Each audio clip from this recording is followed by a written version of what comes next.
there's certainty in self-love.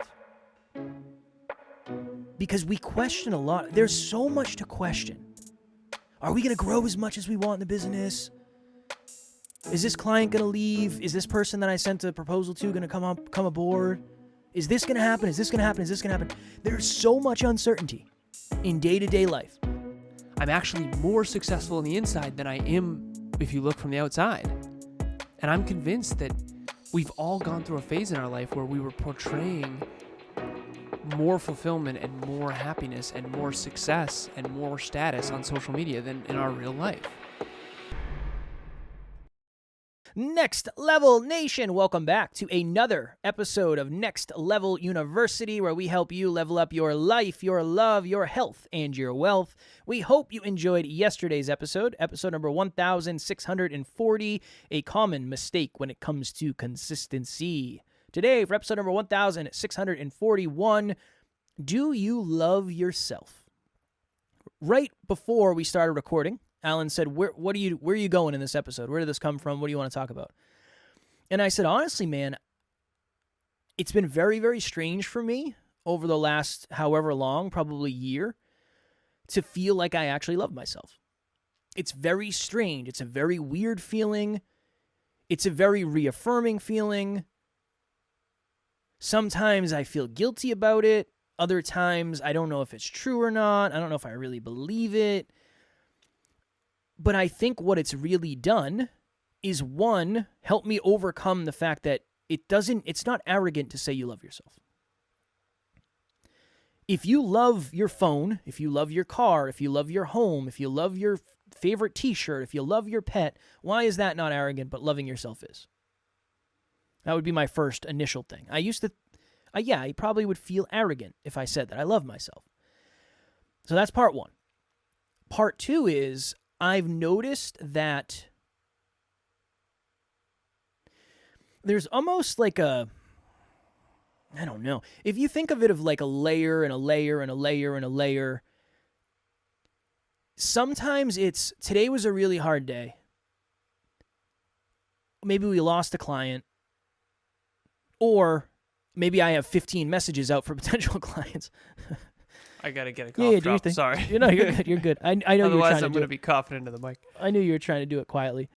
It's this layering of today was a good day or today was a bad day. We got some snacks. We got a client or we lost a client. We had really good interviews or we didn't. We got more than I wanted to get done. We got less than I wanted. And eventually, it gets to the place where when I'm done for the night and I'm reflecting on my day, the doorstop is, but I love myself, though. Today sucked, but I love myself. And that is something that I couldn't say for a long period of time, and that's almost where the rumination kind of stops. If we lost the client, would I still love myself? Yes. If I get another client, would I still love myself? Yes. If I crush 20 interviews today, would I still love myself? Yes. If I don't do a single interview today, and it's a self-care day because I'm burning to the ground, would I love myself? Yes. Now, obviously, I can take that way too far. But for me, Alan, it's been very strange because it's almost like everything, it's the root. The self-love for me has become the root where no matter how bad the day is or how good the day is, that's how I ground at the end of the day. And it used to be how the day went dictated how I went. And how the day went dictated how much love I had for myself, good or bad. And when things were really good, I loved myself a lot. When things were really bad, I didn't. Now, does it still affect me? Yes. I'd be lying if I said no matter what, I am steadfast and I love myself the same. Unfortunately, I'm not there yet. But it does feel like it is the anchor. It does feel like it is the root. When I get to the end of the day, if I can have that conversation with myself, that's something I didn't have that for the first 33 years of my life. No way. I never thought that before. I would never even think of thinking about that. Never. Never. There were times where I was proud of myself. There was times where I was proud of what we were doing. There was times where I was impressed with myself. There was times where I wasn't impressed with myself. But it almost becomes, it's almost like I did the best I can. If you go win a game and you say, well, I did the best I can. Cool, that's the anchor. you go play a game and you lose, but you say, I genuinely did the best I can. That's the anchor. It almost stops the thought process, I guess. And again, it's hard to explain because I haven't really fleshed it out, but I think that's probably the best way. It makes the good days better, and it makes the bad days better. Because I don't immediately say I suck, I'm terrible. It's more, yeah, this happened, I could have done better. I could improve this, I'll improve this, I'll improve this. These are the lessons I learned. Okay, yeah, that kind of sucks. But I'm grateful for me, and I love myself, and that's just a rare thing for me. So I thought it would be important to do an episode on it, just because maybe even when you hear those words, you get triggered. Maybe you think it's arrogant. Maybe you think you can't because other people around you have said you can't talk that way about yourself, but that's my experience. I told you the story when I was watching, I think it was like 2014. I was at the theater in Jordan's Furniture. Where is that? Natick. That's where I used to work. Natick, Mass. And there's a Jordan's Furniture that has a theater in it. And I went to dinner with a college friend. We were drinking. And then I had Mountain Dew and Captain Morgan in my cup at the theater. This is not my favorite time. We all have ups and downs. This was a down time for me. Up in my career at the time, but down in my personal life. My self-love, down. And we went to see Superman. It was whichever one came out in like 2014 time frame. But Henry Cavill is the actor in that movie, and yeah, stud. And he gets out of the lake shirtless. And I wrote about this in my blog. I actually put that photo. And I had to go to the bathroom. I was just so, like, down. And I went to the bathroom and I looked in the mirror. And I was just so not loving myself at all. I didn't love myself at all. I didn't love what I saw in the mirror. And it's so interesting, too, because it's not like I was a bad person. It's not like I wasn't. I guess it does come down to I wasn't doing all I could. Is it really that simple? I just wasn't doing all I could. I would see people that were in the gym consistently like you, Kev. And I would be jealous. I don't even know if I know how to describe it. It would be like, okay, I'm winning over here, and that's great, but that's the best way to describe it. But yeah, I'm not proud of this. I'm not proud of what I feel like crap. I look like crap. I know that I'm letting it ride. I know I'm not maximizing my potential. I know I look nothing like Henry Cavill. It's not that act, I mean, obviously he has genetics that I do not have. But regardless of that, I know that I could build a physique that I'm proud of. And I know that that's something I value. So this self-love thing, I don't think you can just convince yourself to love yourself when you don't. I think you have to sit in the reality of whatever is. Okay, Alan, you drink too much, you don't watch what you eat, you don't exercise. What are you going to do about that? You're either going to keep doing that and keep not loving yourself, or you're going to make a change. And so I ended up making a change, fortunately. But I think that's the growth journey. Excuse me. That's the growth journey. And I love myself way more right now than I do back then. Way more. But it's still not 100%. You never get to 100%. I don't think there is a 100%. I love myself 100%. You jokingly say, well, can't you transcend past transcendence? And the answer, I think, is no. I think you're a human being, and I think you never get to 100%. But I think you can get closer and closer and closer and closer and closer. It's an asymptote. An asymptote is a a graph that gets closer to a certain point, but you never actually get there. And it's an infinite game that goes on and on and on forever. It's a mountain you never get to the top of. And so I love myself 100 times more than I did back then, authentically. But I might love myself 100 times more in 10 years from now than I do right now. I'm just curious to what dictates it. I don't know. I don't know what the answer is. I think it's the certainty. It's the certainty in the work that you've done. You and I have done a lot of work on ourselves for the last 7 years, specifically. You know, I'm a little biased on this, but I think it's in proportion to how much you've maximized your potential. I think it's in proportion to how much you've maximized your potential and contributing beyond yourself.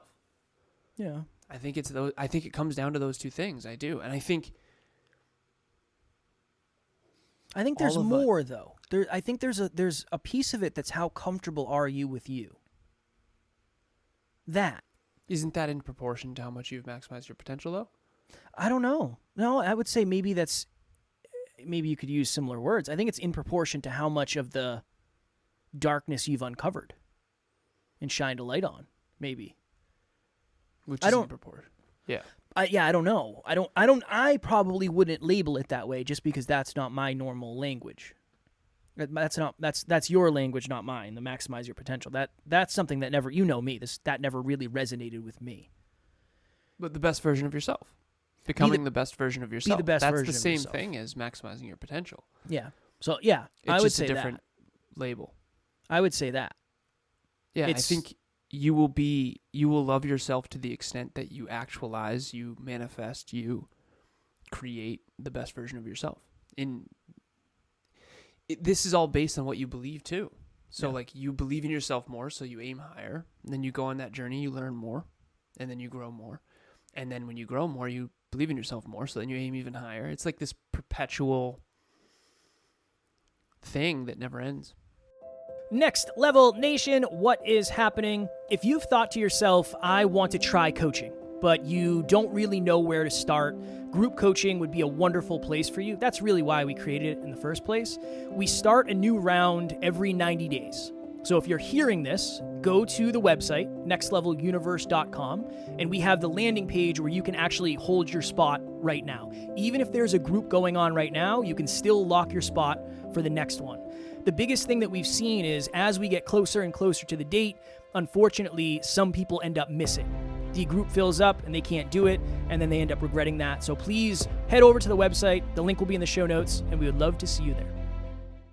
I think one of the things that I'm realizing now in this conversation, I think it's kind of became a necessity, because I would be so up and down depending on the day. Whatever was happening, that would dictate it. And again, it still happens. It's still, when we have a rough day or we have a great day, it does change things. But now it's more of the anchor of, it's just a certain amount of layers. Like today sucked, this happened. Oh my goodness, boom, boom, boom. Okay, well, this is what I can do about it. This is what I can do about it. This is what I can do about it. Let me check in with me. Outside of all of this external business and podcasting and speaking and coaching and this and this and this and this, let me check in with me just as me. And that's what the journey has been lately. At the end of the night, when I'm done for the night, it's kind of that. It's like, how do you feel about you, though? And I never used to do that. Maybe for you, I don't know. Maybe for you, that's something you have always. For me, this is very much new. Not necessarily the self-love. I think, honestly, I think going on as many. What did it used to be like? Like when you didn't love yourself. That's why I went back to when I didn't. Because when you were talking, I was thinking about like, when didn't I love myself? And that's what I thought of. I didn't love myself in that theater. Not authentically. I don't know. I think my ego wanted to convince me that I was happy. I don't think I even thought of that. I don't think loving myself was ever the times that I think I would say I loved myself was when I took pride in what I was experiencing. what I was putting into, what I was putting time, energy, effort, and focus into, what I was proud of what I was creating. Is because I had bouts, but I think it was fake. I remember I've used this example or this story on the podcast before. Went through a rough breakup. I had my 3 or 4 months where I was just down in the dirt, in the dumps. And then after that, it was, all right, I'm going to go out and start meeting people. And at that time, I would say I probably would have told you that I loved myself. I think it was probably the most I ever had, but I don't think it was real. I think that's what I thought I needed to feel in order to get through what I was trying to get through. But how do you know it's not just you have so much more self-love now that you realize now that you didn't love yourself that much? Because it was fleeting. I think it was just a mood. It was a mood of I'm doing I'm going out and I'm meeting new people and I'm getting new clothes and I'm making good money and I'm rebuilding my identity and I'm going to be that relationship is gone now and I'm good. So it's manufactured. I think so. It feels like manufactured versus homegrown type I of think thing. it was external. I think it was based on externals. Yeah. Where now, yeah, the external matters and it's always going to matter to me. Always, always, always, always. But at least now I have a place where I can go and reflect and say, well, you still love yourself. You still love yourself. But I just didn't have that before. It was, yeah, there just wasn't anything else. It's just like empty. It just wasn't there. But now that's like, it's the anchor. That's the best way to put it. It's the foundation. It's the foundation where now everything else is on top of that, which makes it that much better. But I can always reflect on that. Now I have that to reflect on. And again, I don't know how that's going to change over the next however long. I don't know. I don't know what's going to change. But it's a very new feeling. That would be my next level nugget. My next level nugget would be there's certainty in self-love. Because we question a lot. There's so much to question. Are we going to grow as much as we want in the business? Is this client going to leave? Is this person that I sent a proposal to going to come aboard? Is this going to happen? Is this going to happen? Is this going to happen? There's so much uncertainty in day-to-day life. Yeah, especially if you have big goals. Especially if you have big goals. But no matter what, right? Maybe you're at a place right now, you work at a place, and they just hired someone new, and you don't know if you're going to get fired. You don't know if you're going to have a job next week. You don't know. Maybe your kid's sick, and you're dealing with that, or your spouse is getting laid off, whatever it is. If you have that anchor, I think it just makes the mud a lot easier. That's all. That would be my next level nugget, because what can you be certain of? Well, how do you build it? Do stuff that future you would be proud of. Yeah. I don't know if I have. It's like an investment account that you have to put a little bit into each day. Yeah. And it gets bigger and bigger and bigger and bigger. Yeah. Yeah. And eventually, yeah, you look and you say, wow, I think self-love is like you're proud of yourself. You're proud of what you're doing. You're proud of the way you're showing up. You're proud of the effort you're putting in. You're proud of you. You're proud of who you are. What's love for you? What's Alan love? Like Kevin loves Alan. What does that mean? It's like I love the person you are, right? I send you messages. We send each other messages all the time. I love the person you are. The great parts, you don't really have that many ugly parts, but like your flaws and your awesome things. I love both of those. I love all those. But what does it mean to love someone? It means to connect deeply. Like I'm deeply connected to you. Where I can't imagine ever working with someone else. I can't imagine any of that. Yeah. I would be devastated if you and I didn't work together. That would be like what else the is worst. Interesting. Agreed. What's interesting about that is that's predicated on rarity. This is the weird duality, Kev. Because why could you not picture working with anyone else? Because there aren't any more Allens. Yeah, that's fair. But why aren't there any more Allens? Because this is brutal. That's also fair. So that's the thing about life that's so weird. You have to earn it. Loving yourself, you have to earn it. I'm going to share this. The people who pretend to love themselves when they don't, and I've done that in the past too, that it's not earned. That's fair. When you're on the Stairmaster, it's the best analogy. You earn self-love. You sweat. You earn it with sweat. So, Kev, for example, think about it. Why would we not imagine working with someone else? Because we know there are no more Kevins. Like, really think about that. Why are there no more Kevins? Let's do this layer. Because no one else is willing to do what you've done. When I cried at your wedding and Matt came over and gave me a tissue, I wasn't crying because of just the moment. I was crying because you made something of yourself coming from nothing. Mm. That's rare. Yeah. I was crying because of the rarity of it. Why is that rare? Because it's brutal. It's rare because it sucks. It's rare because it doesn't normally happen. Why does it not normally happen? Because most people take the easy road. It's this weird conundrum. Like, why did I look in the mirror and cry at the theater? Because I knew I was taking the fucking easy road.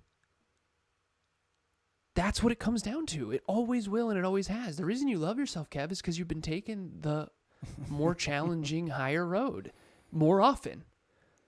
Not every day, not always, but more often than you ever used to. A big piece of it, but I think there's something internal too. How do you know that's not? Because the internal and the external are connected. You go on this harder road, this more challenging upper trajectory, and then it changes you internally. And then when you change internally, you notice more upward trajectory. I think it's a self-fulfilling upward trajectory. Yeah, I think that's what's happening is in the very beginning, it was all internal. Because I left my job. I had no markers of success. There was no Well, it was all external prior to yes, yeah. the Hyperconscious podcast. Yes. Then it was all internal. Yes. And then I think it's kind of gone back and forth over the last however many years. And now I feel the best I ever have with both. Yeah, agreed. That's the growth journey. I think that's really what, for me at least, I won't speak to your self-love, whether you're watching or listening, but when my internal, one of the reasons people ask me when I go on podcasts, why were you so depressed when you had everything externally, but you didn't feel good internally? And I said, for that very reason, my internal results and my external results were so far apart that I knew I was living a lie. There's no way I could have. Yeah. I had to have the internal first. If I didn't have I needed the internal first, then you get the external, and then it feels good. Yeah. I didn't have the internal, so I kept chasing external because I thought external was going to fix internal, and it just never did. Now I feel really good about the business, and I feel really good about I'm married, and I have like a little family. I have cats. It's weird. That's weird for me. Wake up every morning. I come out of the bedroom. The cats follow me. It's weird. Like, that's super strange for me. I never expected that. I never saw that coming. So I think that's what it is. For me, it's internal and external they're the most dependent on one another they've ever been. Which is a good thing for me, not a bad thing. That's a good thing. It's a good thing that when one goes up, the other has to come up. Or when one goes up, the other does come up because of it. I think that's a good thing. I'm not relying on it, but it's working nicely. That's the best way to put it. It's working in harmony maybe for the first time ever. So that's my extra next level nugget. The last thing I'll share here is I was on a podcast earlier, and it was a leadership podcast, and he talked about having me share my story. And I said the best way I can describe it is that before 26, I was successful from the outside in. From the outside in, I had the corporate friends, high school friends, college friends. I had the engineering job. I had the master's in business. I had the $200,000 almost per year income. I was successful from the outside in. And after my car accident at 26, I flipped it and I focused on internal success and fulfillment, and then hoped that external success and fulfillment would be a byproduct. And that took a long time. That was definitely the harder road, but it is true. So now I'm successful from the inside out, and that's the way that I describe it. That's the best way I know how to describe it, is I used to be successful from the outside looking in, but inside I was unhappy and unfulfilled. Now I am successful from the inside out. I'm actually more successful on the inside than I am if you look from the outside. And I'm convinced that we've all gone through a phase in our life where we were portraying more fulfillment and more happiness and more success and more status on social media than in our real life. Definitely. I would say I'm finally in a place in my life where I'm the opposite. I actually feel like we are actually more on the inside than we could portray out externally. I should say this. The better way to describe that is we are more on the inside in our real life than we can accurately reflect externally. That's a way better position to be in than the opposite. Yeah. And in that movie theater that I started with at the beginning, I was the opposite. I was portraying success and fulfillment and happiness externally, but internally it wasn't real. Now I'm actually fulfilled to a unbelievable extent, not in everything, but in most things. And externally, I can't seem to get it to reflect that, even to the extent that it really is. And I think that that's a much better, it's a power position. It's beautiful. And I'd much rather you do that. Build from the inside out instead of from the outside in. And realize that if your internal is 10 out of 10 and your external is 2 out of 10, you're also going to be in distress. Because imagine you and I with no external success. I think that's a fugazi too. We would not be okay with that. I remember feeling really fulfilled. You do too, where you were super proud of who you are as a man. But externally, it was like, oh my God, I can't pay my bills. That sucks. Not just as much, but it sucks still. Definitely. And so there's got to be a way to grow these two in a symbiotic upward trajectory. But if you have one without the other, you're always going to be in trouble, I think.